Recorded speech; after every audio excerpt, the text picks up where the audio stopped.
அனைவருக்கும் வணக்கம். என் லைஃப்பில் இந்த மாதிரி ஒரு பெயின்ஃபுல்லான ஒரு சுச்சுவேஷனை நான் ஃபேஸ் பண்ணதே கிடையாது. மனசு முழுக்க வலி வலி மட்டும்தான்.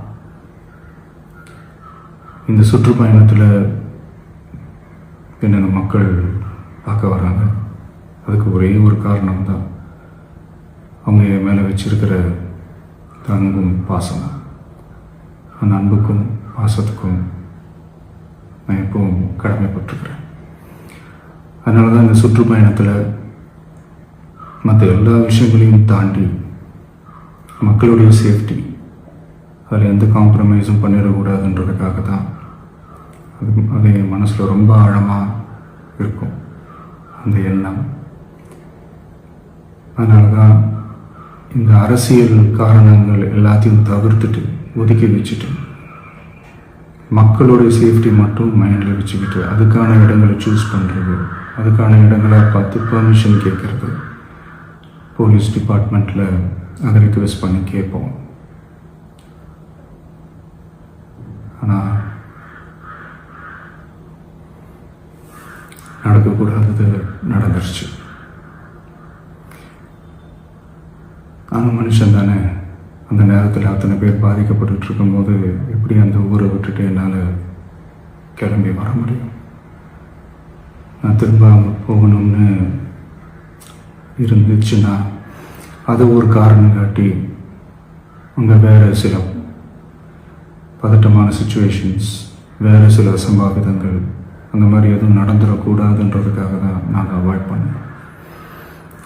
இந்த நேரத்தில் சொந்தங்களை இழந்து தவிக்கிற அத்தனை குடும்பங்களுக்கும் என்னுடைய ஆழ்ந்த இரங்கலை தெரிவிச்சுக்கிறேன். எனக்கு தெரியும், என்ன சொன்னாலும் இது ஈடேயாகாதுன்னு எனக்கு தெரியும்.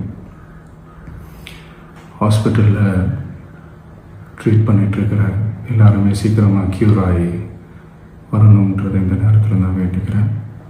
கூடிய சீக்கிரமே உங்கள் எல்லாரையும் நான் சந்திக்கிறேன். இந்த நேரத்தில் எங்களுடைய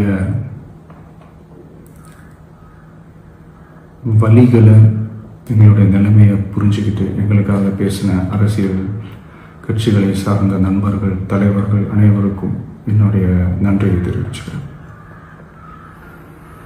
கிட்டத்தட்ட ஒரு 5 மாவட்டத்துக்கு பிரச்சாரத்துக்கு போனோம். இந்த மாதிரி எதுவுமே நடக்கல. ஆனால் கரூரில் மட்டும் ஏன் எப்படி நடக்குது, எப்படி நடக்குது? மக்களுக்கு எல்லா உண்மையும் தெரியும். மக்கள் எல்லாத்தையும் பார்த்துக்கிட்டு இருக்கிறாங்க. கரூரை சேர்ந்த அந்த மக்கள் அந்த உண்மையெல்லாம் வெளியில் சொல்லும்போது எனக்கு கடவுளே நேரில் வந்து இறங்கி அந்த உண்மைகள்லாம் சொல்கிற மாதிரி எனக்கு தோணுச்சு.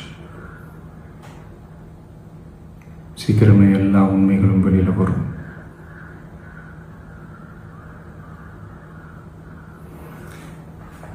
எங்களுக்கு தரப்பட்ட இடத்துல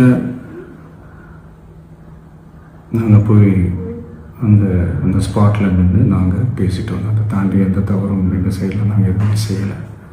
பட் இருந்தாலும் எங்கள் கட்சியை சேர்ந்த நிர்வாகிகள், தோழர்கள் மேலே எஃப்ஐஆர், அது மட்டும் இல்லை சோஷியல் மீடியாவை சேர்ந்த நண்பர்கள், தோழர்கள், அவங்க மேலே எஃப்ஐஆர்லாம் போட்டு இப்போ பிடிச்சிக்கிட்டு இருக்கிறாங்க.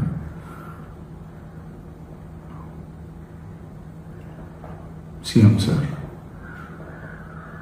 உங்களுக்கு ஏதாவது இந்த பழி வாங்கணும் அப்படின்ற எண்ணம் ஏதாவது இருந்துச்சுன்னா என்ன வேணாலும் பண்ணுங்க. அவங்க மேலே கை வைக்காதீங்க. நான் ஒன்று வீட்டில் இருப்பேன், இல்லை நான் ஆஃபீஸில் இருப்பேன். என்ன வேணாலும் செய்யுங்க. நண்பர்களே, தோழர்களே, நம்மளோட அரசியல் பயணம் இன்னும் ஸ்ட்ராங்காக, இன்னும் தைரியத்தோட கண்டினியூ ஆகும்.